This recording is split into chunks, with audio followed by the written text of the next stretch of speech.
Welcome back, listeners, to Sandman Stories Presents, a folklore podcast where I read you to sleep or till the next story. I'm your host, Dustin. And if you want more Sandman, we have Sandman After Dark over on the Patreon for absolutely free. But if you want to be a cool person like Cheryl or Nick, you can go ahead and throw a few bones my way. Big thank you to them for signing up for the paid Patreon. And today we are back in the book of Japanese folklore written down by Theodora Ozaki. This is a story that I covered once before early on the YouTube channel because it was easy enough to do the little woodblock print version of this. But that little 10-page tale turned into a 30-page tale with Theodora Ozaki throwing in all sorts of extra stuff. So without any extra ado, let's begin. Happy Hunter and Skillful Fisher.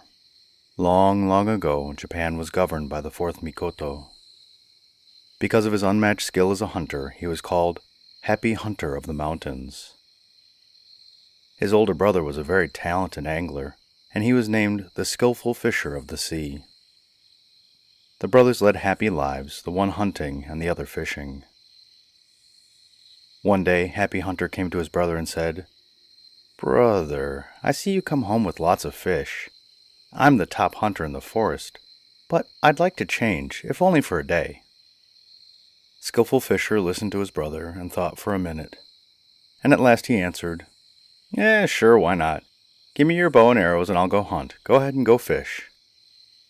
So they switched jobs and had no inkling of what was to come. Unfortunately, Skillful Fisher knew nothing about hunting, and Happy Hunter couldn't catch a fish to save his life.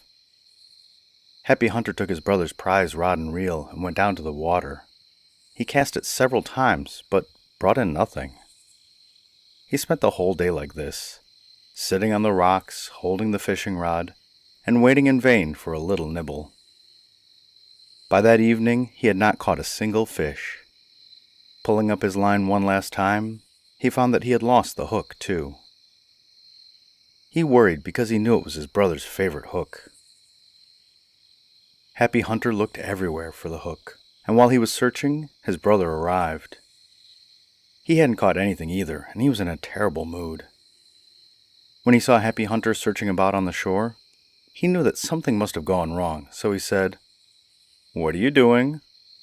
Happy looked down and kicked at some rocks, because he was scared of his brother's temper, and he said, "Oh, my brother, I've messed up." "What is the matter? What did you do?" asked his older brother. "I have lost your favorite fish hook." While he was still speaking, his brother stopped him and shouted, "Lost my hook? I didn't want to change jobs from the beginning, but you insisted. I'm not giving you back your bow and arrows until I get my hook back." Happy Hunter was mad at himself for losing the hook. He went home and took his favorite sword and broke it into 5,000 fish hooks. He took them to his brother, but none of them were good enough. His brother wanted his hook and only his hook. Happy then made another 5,000 hooks and took them to his brother again, begging for forgiveness. "Even if you made 1,000,000 hooks," said Skillful Fisher, shaking his head, "I still couldn't use them, and I won't forgive you until you bring back my hook." Nothing soothed the anger of Skillful Fisher, because in reality, he just wanted to rule Japan. Happy knew this, but he couldn't say anything, because he was the younger brother. So he went back to the beach and looked for the missing hook. While he stood on the beach, an old man suddenly appeared. "You're the Mikoto, aren't you?" asked the old man. "What are you doing down here alone?" "Yes, that's me," answered the unhappy young man. "I was fishing with my brother's hook, and I didn't catch a single fish. And then I lost his lucky hook. I've looked everywhere, but gosh darn, I can't find it, and I'm upset. But who are you?" "My name is Mr. Yamamoto, and I live here. I'm sorry to say that the hook is not here. It is either at the bottom of the sea, or in the belly of some fish who has swallowed it. You won't be able to find it here." "What should I do?" asked the distressed man. "You had better go down to Ryujin, the Dragon King of the Sea, and ask him to find the hook for you. I think that would be the best way. Good idea, said Happy, but I can't get to the Sea King's realm because I have heard that it's at the bottom of the sea. Oh, that is no problem, said the old man. I can make you something for that. Thank you, said Happy. I'll be very grateful for that. The old man made a basket and gave it to Happy. He said thank you and climbed in. He said goodbye to the old man and told him that he would get him a cool souvenir from the bottom of the ocean. The old man pointed to the water and told him how to get there, and then watched him float out into the sea. Happy went as quickly as he could. Soon he saw the Sea King's palace. He landed and walked up to the gate. It was the most beautiful gate he had ever seen. Happy had often heard of the Sea King's palace, but nothing compared to what stood before him. Happy wanted to enter the gate, but he saw that it was closed, and so he stopped to think. Beneath the trees, he noticed a well. Someone would have to come out to get water. So he climbed one of the trees and waited. Before long, he saw the gate open, and two beautiful women came out. He had heard that the Dragon King's home was full of monsters, so he was glad to see these two women. He watched from behind some leaves. He saw their golden buckets. They stepped up to the well and pulled up some water. When they leaned over the side of the well, they saw his face reflected in the water. They had never seen a man's face, and they were frightened and quickly pulled up their buckets. But they were curious and looked up into the tree, but stayed silent. When he saw that he was discovered, he leapt down from the tree and said, "I'm sorry, I was very thirsty. I came to the well in hopes of quenching my thirst, but I couldn't find a bucket. So I climbed a tree and waited for someone to come. Then you ladies appeared. Do you have any water for me? For I am a thirsty stranger in a strange land." His graciousness overruled their shyness, and they went back to the well, drew up some water, and poured it into a jeweled cup and offered it to the stranger. He took it from them with both hands, raising it to the height of his forehead in respect, and then drank the water. When he had finished his drink, he set the cup down, drew out his sword, and cut off one of the jewels from his necklace. He placed the jewel in the cup and gave it back to them and said, "This is a token of my thanks." The two ladies took the cup and looked into it. They were surprised by the beautiful gem at the bottom of the cup. No ordinary mortal would give away a jewel so freely. "Won't you honor us by telling us who you are?" asked the older damsel. "Certainly," said Happy Hunter. "I am Hohodemi, the fourth Mikoto, also called in Japan Happy Hunter." "Are you indeed Hohodemi, the grandson of Amaterasu, the sun goddess?" asked the maiden. "I am the eldest daughter of Ryujin, the king of the sea, and my name is Princess Tayotama." The younger maiden said, "I am her sister, Princess Tamayori." "Are you really the daughters of Ryujin, the king of the sea? I cannot tell you how glad I am to meet you," said Happy Hunter. "The other day I went fishing with my brother's hook and dropped it. It was my brother's favorite hook, and unless I find it, he will stay mad at me. I've looked all over, but I can't find it. I want you to ask Ryujin if he knows where the hook is. Will you be so kind as to take me to your father?" asked Happy anxiously. Princess Toyotama listened to his story and said, "That will be no problem. My father would love to meet such an impressive mortal from the land world. Come this way," said the sisters. The younger princess left her sister, and she got into the Sea King's palace first. She quickly ran to her father's room and told him everything. The Dragon King was surprised at the news, because it had been a millennia since the last mortal had visited. Ryujin clapped his hands and summoned his court, and let them know that the grandson of Amaterasu was coming there. Ryujin then dressed himself in his ceremonial robes and went out to welcome them. In a few moments, Princess Tayotama and Happy came to the gate, and the Sea King and his wife bowed and thanked him for coming to see them. The Sea King then led Happy to the guest room, and putting him in the highest seat, he bowed respectfully and said, "I am Ryujin, the Dragon King of the sea, and this is my wife." "Are you really Ryujin, the King of the Sea?" answered Happy Hunter, saluting his host.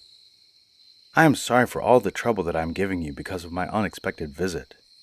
And he bowed again and thanked the Sea King. The Sea King and Happy Hunter sat and talked for a long time.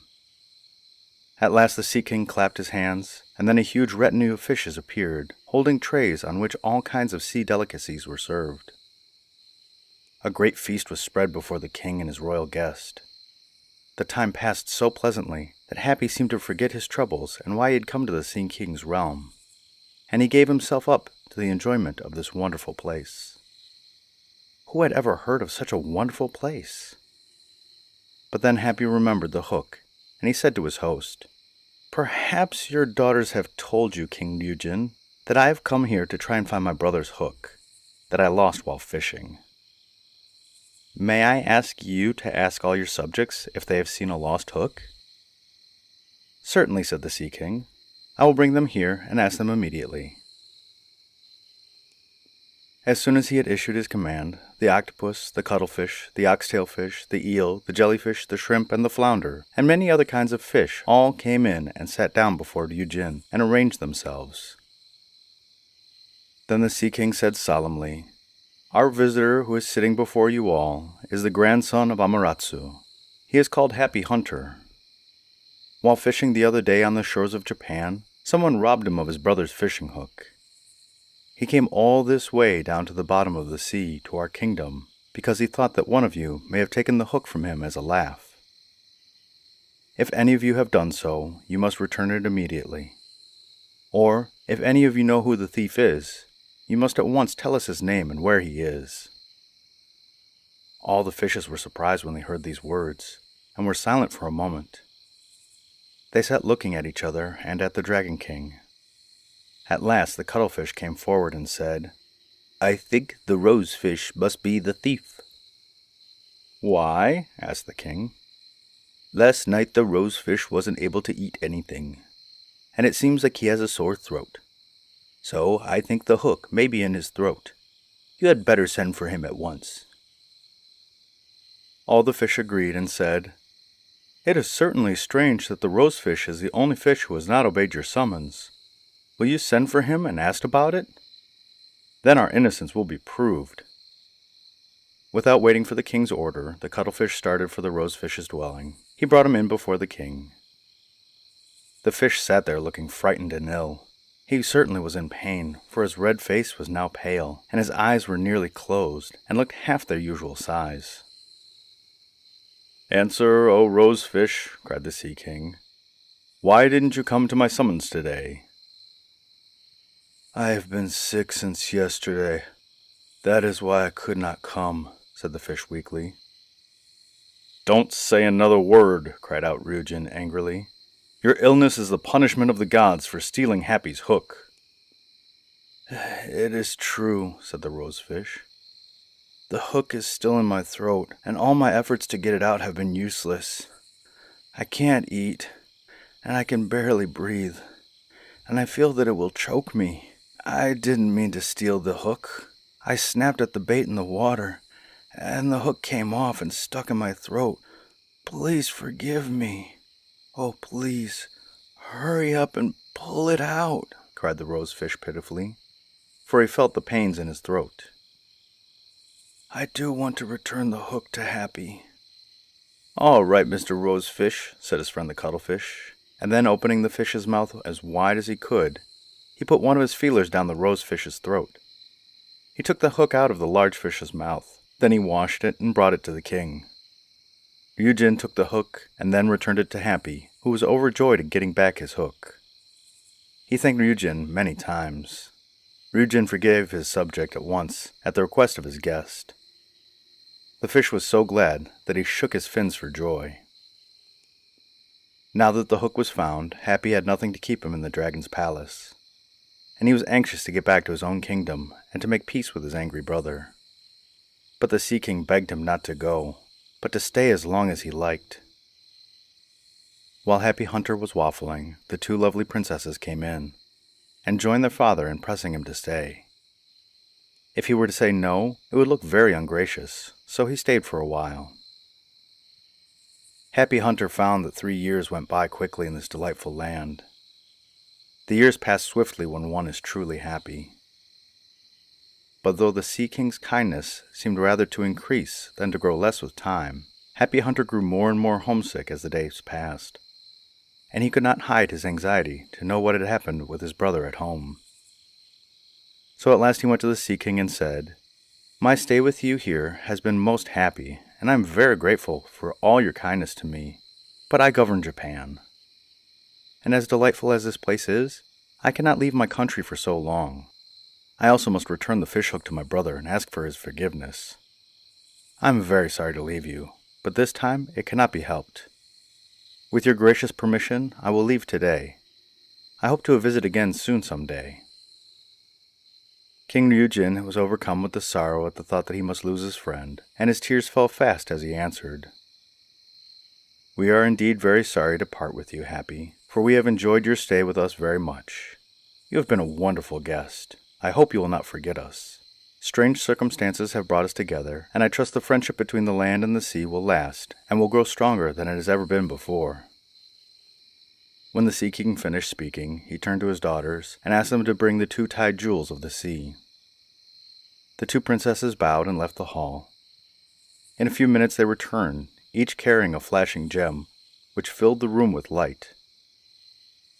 As Happy looked at them, he wondered what they could be. The Sea King said to his guest, "We got these gems from our ancestors and have held them ever since. These 2 gems are called the Nanju and the Kanju." Happy bowed and said, "I can never thank you enough for all your kindness to me.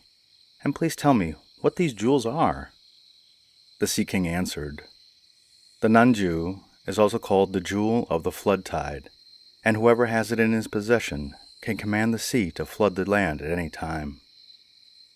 The Kanju is also called the Jewel of the Ebbing Tide, and this gem will cause even a tidal wave to recede."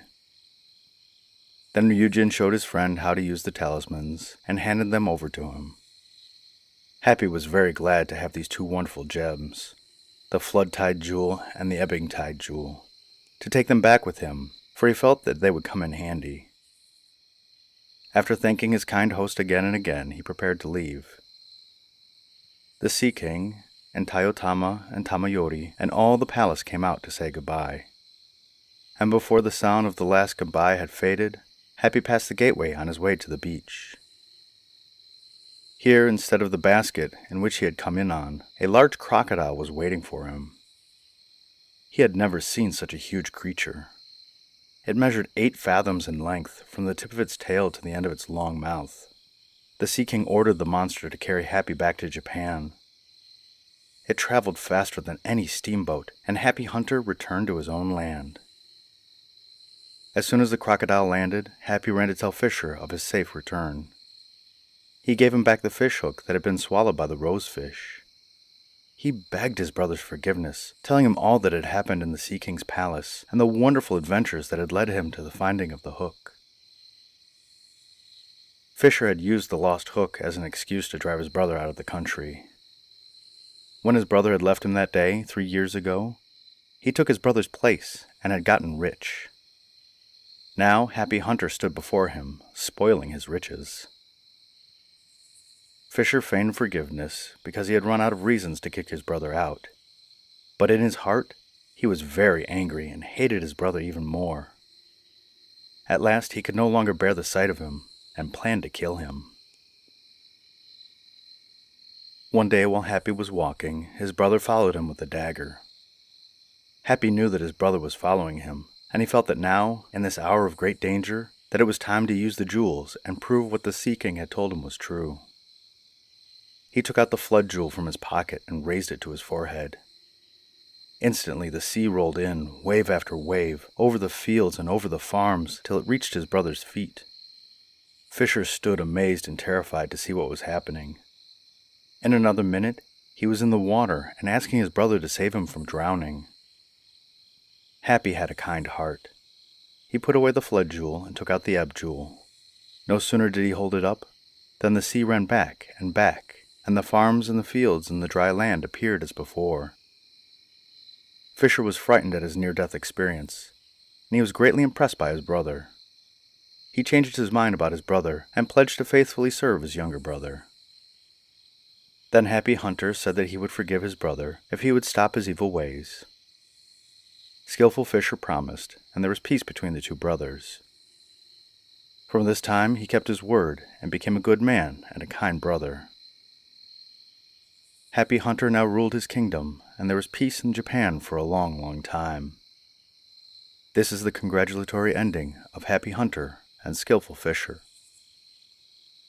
The end.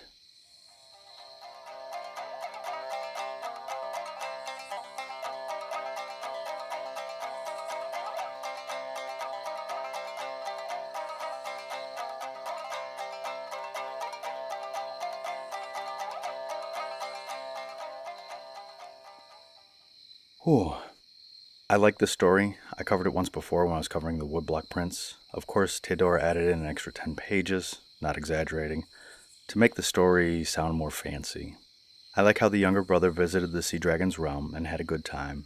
And a peek behind the curtain, editing this story from the original 30-ish pages down to less than 20 took me several days of editing. It was a beast. Still, I look forward to more stories. The podcast Shoutout is to the word of mouth. This is a show about language and how we use it, and it's hosted by the awesome Michael Rosen. Go ahead and give it a listen. And the listener shoutout is to someone special. Midsy. I added on this shoutout to my listeners way back in the day. And like most podcasters, I never know if people like it or not. Well, I went to the Reddit on Wiki live show and met Midsy face to face.